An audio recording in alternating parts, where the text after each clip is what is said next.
Hai, Assalamualaikum warahmatullahi wabarakatuh. I'm so excited. This is my first video. Sebenarnya ini bukan video pertama aku sih. Cuman untuk tema yang kali ini yang jauh berbeda. Ini benar-benar video pertama. Yang belum kenal aku mau perkenalkan diri dulu ya. Aku Hairani. Aku itu sebenarnya guru. Aku adalah seorang guru.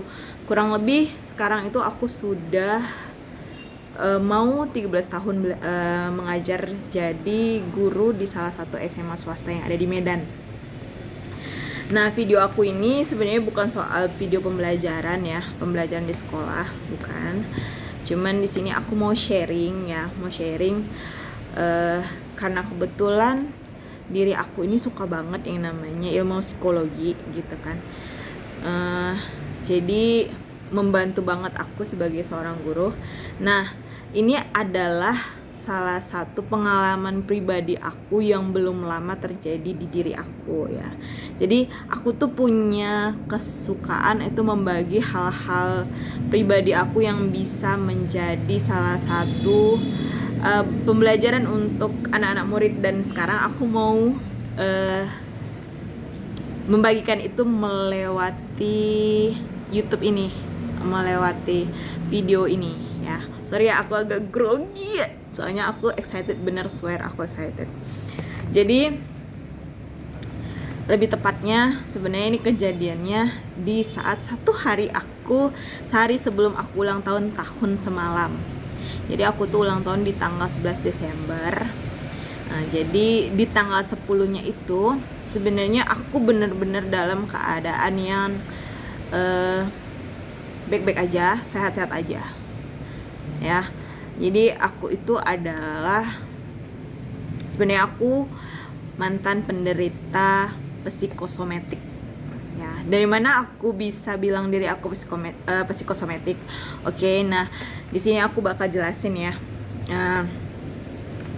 Jadi aku di sini mau ngejelasin ciri-ciri aku waktu menderita psikosomatik. Itu tadi kan sehari sebelum aku ulang tahun aku tuh sakit, dan sakitnya itu mendadak ya. Kalau kalian inget, pernah kan di Medan itu, yang khususnya di Medan ada cuaca di bulan Desember yang dingin kayak di Brastagi gitu. Kalau di sini tempat dingin kan Brastagi ya. Jadi pada saat dingin itu aku sih biasa aja gitu. Tiba-tiba lama-lama karena di tempat aku kerja itu kan kelasnya pakai AC ya. Nah, aku menggigil gitu, dan dinginnya tuh nggak wajar ya. Dan akhirnya siang-siang aku pulang, badan aku udah demam, kemudian aku udah agak lemes. Pulang aku tidur, dan ternyata aku jumlah tidurnya itu hampir 24 jam. Benar-benar hampir 24 jam. Memang selangnya itu nggak benar-benar 24 tanpa bangun sama sekali, nggak sih. Memang tidur, tapi kebangun tidur lagi. Nah, apa yang aku alami gitu? Nah, yang aku alami itu badanku panas ya. Aku panas, badanku panasnya tinggi. Hari pertama aku belum berobat ya, dan pada saat itu aku kebetulan lagi halangan, jadi aku nggak sholat gitu. Karena aku muslim, aku jadi nggak sholat kan. Kemudian hari pertama aku belum makan, hari keduanya aku juga belum makan, tapi aku berobat. Dan ketika berobat kan aku di termometer tuh gitu ya, dan ternyata sudah 39 derajat ya. Sementara waktu aku berobat itu udah agak turun sih sebenarnya. Berarti waktu pas aku sakit hari pertama itu berarti 40 sampai 41.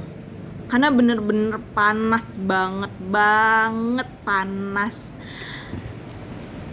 Nggak tahu lagi kayak mana. Nah, kemudian waktu aku berobat kan, aku cerita nih sama susternya gitu kan, sus, kok aku ngelihat ini ya manusia kecil-kecil, aku bilang gitu, manusia kecil-kecil di atas tempat tidur aku, tapi aku abaikan. Aku bilang itu mereka tuh rame, aku bilang gitu. Jadi aku udah halusinasi tuh, aku bilang rame, ada yang lagi nyanyi, ada yang lagi nari, tapi karena aku tahu itu memang betul-betul udah ini udah nggak nyata, akhirnya aku tutup pakai selimut tuh. Aku cuma astagfirullahaladzim, aku bilang gitu, astagfirullahaladzim dah.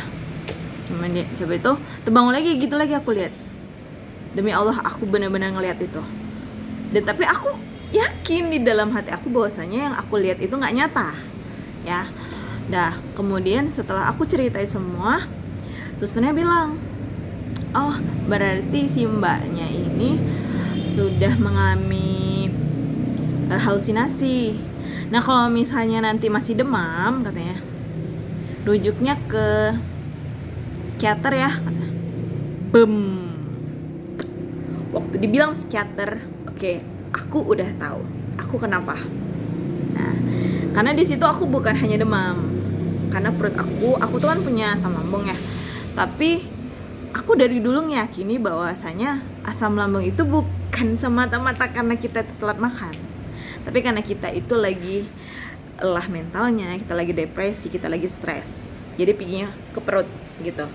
Nah, aku meyakini itu, ya keyakinan aku kuat bahwasanya ini karena aku kena mental ya.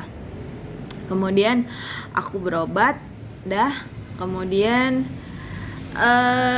obat itu tidak terlalu mempengaruhi keadaan fisik aku, dan aku terus tidak mau makan. Jadi itu kalau ada aku dikasih bubur 3 sendok, itu setengah jam aku ngadepin, benar-benar setengah jam. Dan itu yang ngebuat aku sampai timbangan aku yang tadi 67 kilo sampai jadi 51 sampai 52 kilo. Jadi hampir 15 kilo aku hilang selama 5 hari karena aku bener-bener nggak mau makan.